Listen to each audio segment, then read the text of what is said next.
સાથે લીલા કરે છે. અહીંયા માધવી જે ગોપી છે એણે એની માની શિક્ષા પ્રમાણે જ્યારે ગોકુળમાં આવી છે, આ બાજુ લાલાને ખબર પડી છે માંથી કે તારા સખા જે છે ને એ આજે એને આણું કરીને એની પત્નીને લઈને આવ્યા છે. અને આમ જ્યાં કૃષ્ણ ગયા છે, મુખ જોવાની જે વિધિ આવે છે ને એમ એ વિધિ ચાલી રહી છે. અહીંયા ચહેરો બતાવવાની વિધિ ચાલી રહી છે અને બધાએ વારાફરતી એનું આ ઘૂંઘટ ખોલીને મુખારવિંદ જોયું છે માધવીનું, અને પછી એને દક્ષિણા એટલે દાપુ આપ્યું છે મુખ જોવાનું, અને પછી બધા પોતપોતાના ઘરે ગયા છે. સગાવાલા ને ગોપીઓ આવે, છેલ્લો રહ્યો છે લાલો, અને લાલો જ્યાં સામે આવ્યો ને ત્યાં પેલી ગોપી માધવી હતી ને એના પતિએ કીધું છે, લાલાના સખાએ શું કીધું છે, ગોપી સાંભળો, આ છે ને આ મારો ખાસ મિત્ર છે.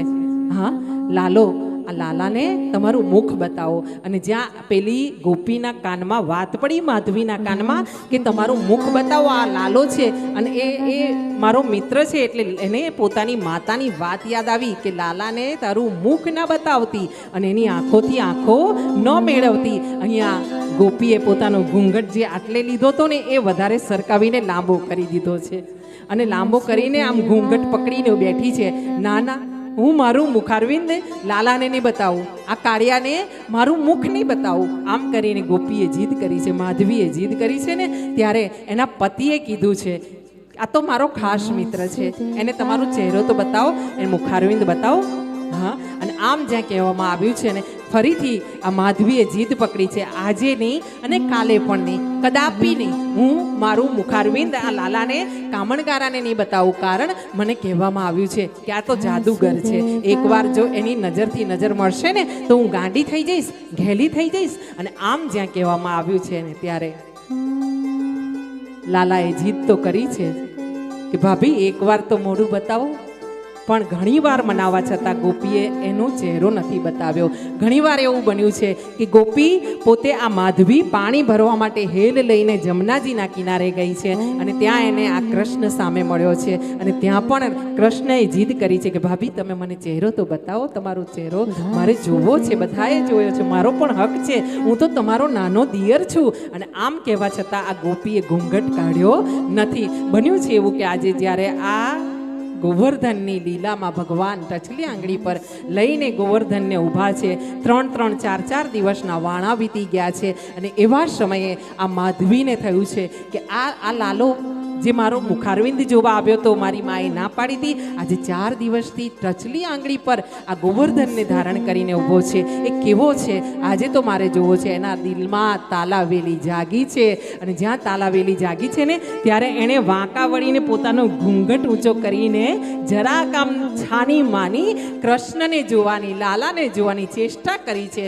અને આ ક્રિયા કરી છે ને ત્યારે બન્યું છે એવું કે એ જ સમયે કૃષ્ણએ પણ પેલી માધવી તરફ નજર કરી છે. જરાક આમથી થોડીક વાર નજર મળી છે, અને ક્ષણવારમાં ત્યાં કૃષ્ણ અને માધવીની નજર મળતાની સાથે માધવી પોતાના દેહનું ભાન ભૂલી છે. અને એની નજરોમાં નજર મળ્યા પછી કોઈ પોતાના દેહનું ભાન રાખી શકે? અને આમ જ્યાં કાળિયા ઠાકરની આંખે આંખ મળી છે ને ત્યાં માધવીના હાથમાંથી આ માથાનો પકડેલો સાડીનો પાલવનો છેડો છૂટીને સરકીને નીચે ઉતરી ગયો છે. અને આમ ભગવાને માધવીની ઉપર કરુણાની નજર કરી છે. કહેવાય છે એ જ માધવી જે ભગવાન સાથે નજર મળી અને તરત જ એણે પોતાના દેહના પ્રાણ છોડી દીધા. એ જ સમયે એકવાર પણ આ બોલ્યા વગર, હુંકાર કર્યા વગર એવી પ્રેમાળ માધવી જ્યારે બીજો જન્મ થયો ને ત્યારે મીરાબાઈ બની. આ મીરાબાઈનો પૂર્વ જન્મ બતાવ્યો છે આમાં ભાગવતજીમાં. हाँ, बोले मीराबाई की जय, कृष्ण कन्हैया लाल की जय, अपने अपने मात પિતા की जय.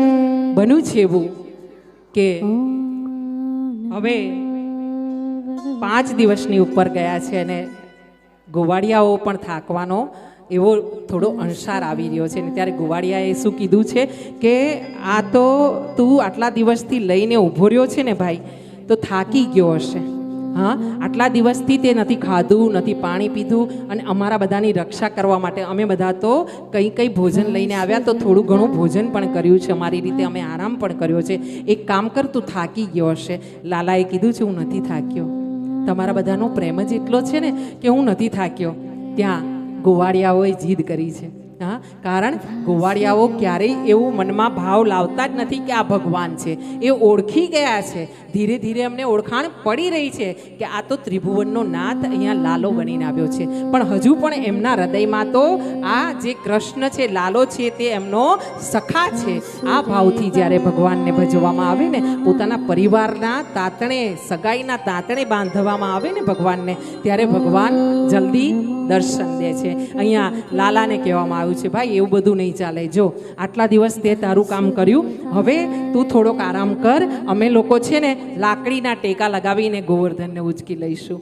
હા, ગોવાળિયાઓ આમ પોતાના નિર્દોષ ભાવથી લાલાને કહી રહ્યા છે કે તું શાંતિથી થોડી વાર આરામ કરી લે, કંઈક ખાઈ લે, જશોદામાના હાથે થોડું માખણ ખાઈ લે, અને પછી પાછો આવ, પછી પાછો તું તારી રીતે ધારણ કરી લેજે. હા, અને આમ જ્યાં જીદ કરવામાં આવી છે ને, ત્યારે લાલાએ કીધું છે, કંઈ વાંધો નહીં, ચાલો તમે તમારા બધાની લાકડીનો ટેકો થોડો થોડો કરો, એટલે હું અહીંયા થોડી વાર આરામ કરી લઈશ. હા, અને આમ જ્યાં ગોવાળોને કહેવામાં આવ્યું છે, ત્યારે ગોવાળોએ બધાએ લાકડીના ટેકા લાગ્યા છે, મૂકવા માટે લાકડીના ટેકા અડાડ્યા છે. અને જ્યાં લાકડીના ટેકા અડાડ્યા છે ને, ત્યારે ભગવાને શું કર્યું છે, ધીરેથી પોતાની આંગળીને નીચી લીધી છે. જેવી નીચી લીધી ને, એવો ગોવર્ધન નીચે આવ્યો છે. અને બધા ગોવાળિયાએ, એ લાલા, એ સખા, જોજે હો, આ ગોવર્ધન હલી રહ્યો છે, અલા પડી જશે, અલા જોજો, જો પકડ જલ્દી. અને આમ પાછા ભગવાને હસીને આંગળી પાછી ટેકવી દીધી છે, અને આમ લીલા કરી છે પ્રભુએ.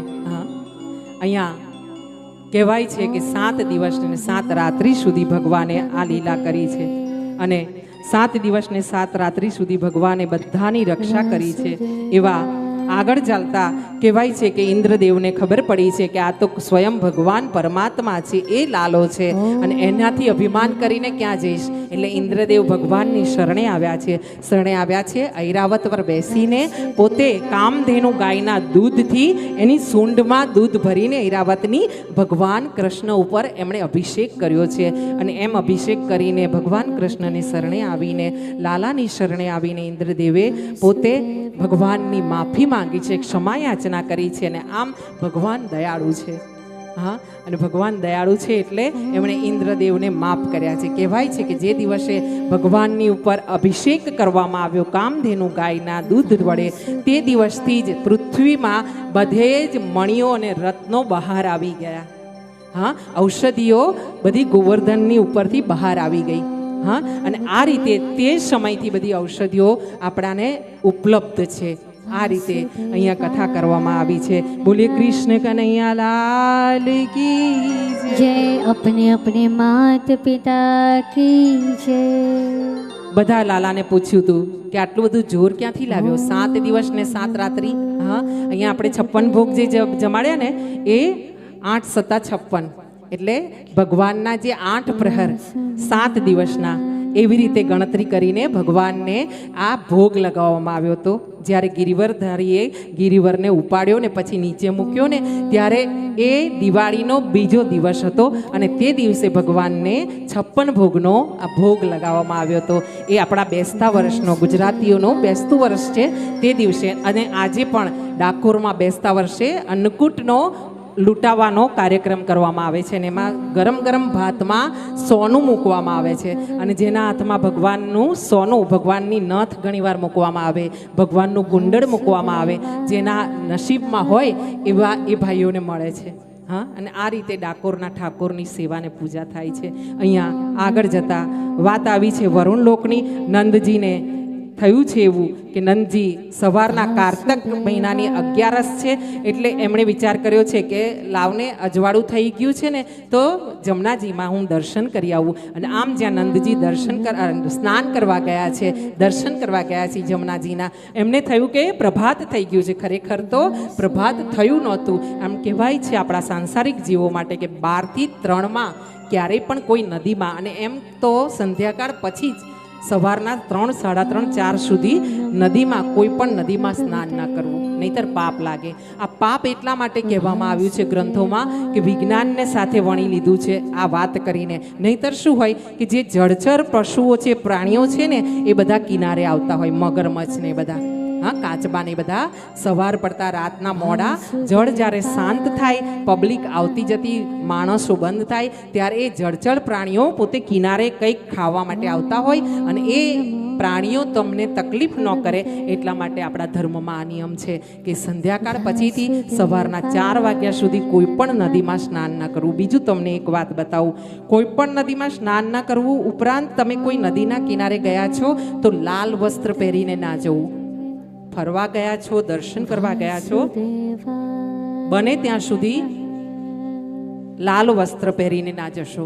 લાલ વસ્ત્ર ના પહેરશો, સાથે નદીના કિનારે છૂટા વાળ રાખીને ના જશો.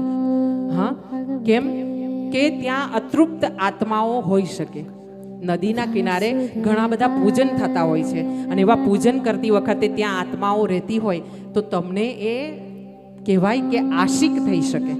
આવા ઘણા પ્રસંગો મેં જોયા છે મારી નજરે કે બહેનો દીકરીઓ લાંબા વાળ ને આવી રીતે, અને એક છે સેન્ટ, જે સ્પ્રે કરો છો ને તમે, તે અમુક સમયે સંધ્યાકાળે અમુક જગ્યાઓ સુધી આવા સેન્ટ છાંટીને, વધારે પડતા સુગંધીવાળા સેન્ટ છાંટીને અમુક જગ્યાએ ના જવું. નહીતર અમુક આત્માઓ એવી હોય છે કે જે, જેમ કહેવાય કે પાક જીન્નાત. આ વસ્તુ આપણે માનીએ કે ન માનીએ, જેમ આપણી સૃષ્ટિ છે, દેવોની સૃષ્ટિ છે, તેમ પેલી સૃષ્ટિ પણ ક્યાંક ને ક્યાંક હશે. હા, તો આ બધી વસ્તુઓ, આ આત્માઓ, જો તમે પ્રબળ સુગંધવાળી વસ્તુ છાંટો છો ને તો એ આશિક થાય છે, અને એ ક્યારેક ક્યારેક આપણાને તકલીફ કરે છે. બને એટલું અતિ નહીં થવું જોઈએ. અતિ કરો એટલે ગમે તે વસ્તુમાં અતિ થાય તો તકલીફ થાય. હા, અહીંયા ભગવાન નંદ બાવા દર્શન કરવા, સ્નાન કરવા માટે આ જમનાજીમાં ગયા છે, અને જમનાજીમાં સ્નાન કર્યું છે. એટલે જે રાત્રિના સ્નાન થયું છે એના કારણે વરુણજીના દૂતો ત્યાં આવ્યા છે, અને આ નંદ બાવાને પકડીને લઈ ગયા છે. જ્યાં નંદ બાવાને પકડીને લઈને ગયા છે ત્યાં એમને બંદી બાંધવામાં આવ્યા છે. આ બાજુ ગોવાળો દ્વારા કહેવામાં આવ્યું છે લાલાને, લાલા બાવાને તો કોઈ લોકો પકડીને લઈ ગયા છે, અને કૃષ્ણને ખબર પડી છે કે વરુણ લોકમાં બાબાને પકડીને લઈ જવામાં આવ્યા છે. ભગવાન વરુણ લોકમાં ગયા છે. જ્યાં વરુણ લોકમાં ભગવાને પગ મૂક્યો છે ત્યાં તો વરુણ દેવતા ઊભા થઈ ગયા છે પોતાના આસન પરથી, અને આ નંદ બાબા જોઈ રહ્યા છે. અને વરુણ દેવતા ઊભા થઈ ગયા છે. ઊભા થઈને ભગવાનના ચરણોમાં સ્પર્શ કરીને પગે લાગ્યા છે, જય જયકાર કરી છે ભગવાનની, અને પૂછ્યું છે પ્રભુ આપની આજ્ઞા શું છે. એમને આસન આપવામાં આવ્યું છે, બધા એમની પૂજા કરી છે. ને આ જોઈને નંદ બાવાને વિચાર આવ્યો છે, આ કેવું કહેવાય, મને બાંધીને લાવ્યા, અને લાલો નાનો છે છતાં એને આ જો આગતા સ્વાગતા પૂજન અને પાજન થઈ રહ્યું છે. આમ જ્યારે ભગવાન વરુણ દેવે ભગવાન કૃષ્ણને પ્રણામ કર્યા છે અને પૂછ્યું છે કે અહીંયા આટલે સુધી કેમ આવવું પડ્યું પ્રભુ, કંઈ કારણ? ત્યારે ભગવાને કીધું છે તમે મારા બાબાને પકડીને લાવ્યા છો, નંદ બાવાને છોડી દો. તરત જ વરુણદેવના આજ્ઞાથી નંદ બાવાને છોડવામાં આવ્યા છે. અને આમ ભગવાન કૃષ્ણ નંદ બાવાને લઈને પાછા વૃંદાવનમાં આવ્યા છે. એટલે આ નંદ બાવાએ બધા જે ગુવાડિયાઓ હતા ને એ બધાને વાત કરી છે, અલા ભાઈ આ તો આજે તો નહીં થવાનું થયું.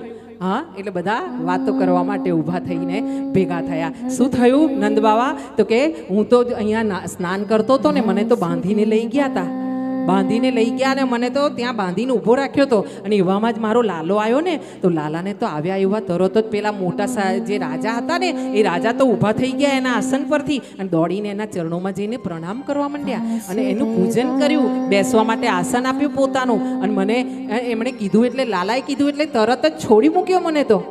હા, આ તે કેવું, મને પકડી ગયા અને લાલાને કહેવાથી મને છોડી બી મૂક્યો. હા, અને આમ જ્યાં વાત સાંભળીને ત્યાં ગોવાળિયાઓ હતા ને એ બધા ભોળા ભોળા હતા, પણ ધીરે ધીરે અમને આ વાત ધ્યાનમાં આવી, અને એને અંદર કાનમાં ઘુસપુસ વાતો કરવા માંડ્યા. શું નક્કી લાગે છે મને કે આ માનો કે ના માનો, પણ આપણા નારાયણ છે ને, કાળિયો ઠાકર એ જ છે, એ જ અહીંયા જન્મ લઈને માં જશોદાના ખોળે આવ્યા છે. આપણા બધા સાથે જે આ રમી રહ્યો છે ને એ બધી એની લીલા છે. આમ જ્યાં ઘુસપુસ કરી રહ્યા છે ને ત્યાં કૃષ્ણએ પૂછ્યું છે, અલા એકલા વાત કરો છો? મને નહીં કહો શું કરો છો વાતો. હા, અને આમ જ્યાં કૃષ્ણએ પૂછ્યું છે ત્યારે વાસુદેવાય ગોવાળિયાઓએ કીધું છે કે ના ના, એવી તો કોઈ ખાસ વાત નથી. હા, અમે તો અમારી વાતો કરીએ છીએ. અને આમ જ્યાં વાત કરવાની વાત છુપાવી છે ને ત્યારે કૃષ્ણ ભગવાને હસતા હસતા કીધું, તમે મારાથી વાત છુપાવો છો? મને તમારી બધી વાત ખબર છે, તમે મારા મિત્ર છો, મને તમારી બધી વાત ખબર છે. ત્યારે ગોવાળિયાઓએ કીધું છે કે માન ન માન, પણ અમારા મનમાં એવું થાય છે લાલા કે તું છે ને નારાયણ છે, અમારો ચતુર્ભુજ નારાયણ છે. અને આમ જ્યાં કીધું છે ને ત્યાં લાલાએ ખડખડાટ હાસ્ય કર્યું છે અને કીધું છે, અલા ભાઈ, તમે બધા છે ને મને એટલો બધો પ્રેમ કરો છો, એટલો બધો પ્રેમ કરો છો કે તમને એવું લાગે છે કે હું તમારો ભગવાન છું, બાકી હું કંઈ ભગવાન નથી. ત્યારે લાલાને આ બધા ગોવાળિયાઓએ એવું કીધું છે કે જો તું ભગવાન હોય કે ન હોય, પણ જો કદાચ તું ભગવાન હોય ને તો અમારી એક ઈચ્છા છે. ત્યારે ભગવાને કીધું છે, ચાલો હું ભગવાન હોઉં કે ન હોઉં, પણ કદાચ મારાથી જે ઈચ્છા તમારી પૂરી થતી હશે હું કરીશ. અને આમ જ્યાં ગોવાળિયાઓને પૂછવામાં આવે છે કે શું ઈચ્છા છે, તમે જણાવો તમારા સખાને. અને ત્યારે ભગવાન ઊભા છે અને એમની સામે આ ગોવાળિયાઓ હસતા હસતા કહી રહ્યા છે, સખા લાલા, જો તું કદાચ નારાયણ હોય ને, અમારી એક ઈચ્છા છે, શું સ્વર્ગ લોક જોવા જવું છે, વૈકુંઠ જોવું છે અમારે. હા, અમારા એવા નસીબ ક્યાંથી કે અમે વૈકુંઠ જોઈએ, પણ અમે બધી વાતો સાંભળી છે, જો એ પ્રમાણે હોય તો એકવાર અમારે વૈકુંઠના દર્શન કરવા છે. ને આમ જ્યાં વાત કરી છે ને ત્યારે લાલાએ કીધું છે, ચાલો મારાથી બનશે ને તમને એ પણ દર્શન કરાવીશ. એક દિવસ સમય એવો આવ્યો છે કે અહીંયા ભગવાન કાર્તિક પૂનમના દિવસે, પૂર્ણિમાનો દિવસ આવ્યો છે, કાર્તિક પૂર્ણિમાનો. હા, જે આપણું નવું વર્ષ ને દિવાળીનો સમય છે ને એ દરમિયાન ભગવાને બહુ બધી લીલાઓ કરી છે. હા, આ કાર્તિક પૂર્ણિમાના દિવસે બ્રહ્મકુંડ પાસે વૃંદાવનમાં, અત્યારે પણ બ્રહ્મકુંડ છે વૃંદાવનમાં, જઈએ ને તો બધેથી થોડી થોડી માટી અને થોડું થોડું જળ લઈને આવવાનું. હા, અને એ જળને માથે ચડાવવાનું રોજ. એ માટીને લઈને પોતાની જીહવા પર પોતાના બાળકોને ચટાડવાની. કેમ? આપણા તો એવા ભાગ્ય નથી કે આપણે વૃંદાવન વારે વારે જઈ શકીએ, કે વૃંદાવનમાં જન્મ થાય આપણો, પણ આપણે અહીંયા બેસીને તો એનો આશીર્વાદ લઈએ. હા, આ કાર્તિક પૂર્ણિમાના દિવસે બન્યું છે એવું કે ભગવાને આ બધાને બ્રહ્મકુંડ પર લઈ જવાનું કીધું છે. અને આમ બ્રહ્મકુંડ પર લઈ ગયા છે અને પછી ભગવાને કીધું છે કે આ બ્રહ્મકુંડ છે, કદમના ઝાડ ઉપર ઉપર ચડી જાઓ અને ઉપરથી ભૂસકો મારો. પેલા બધા ગોવાળિયા પહેલા તો ગભરાયા અને કીધું કે અરે એમ ભૂસકો મારીએ ને તો અંદર ઊંડા ઉતરી જાશું, પાછા નહીં આવીએ. ત્યારે કૃષ્ણએ કીધું છે, મારા પર વિશ્વાસ છે ને? ગોવાળિયાએ એકી સાથે કીધું છે,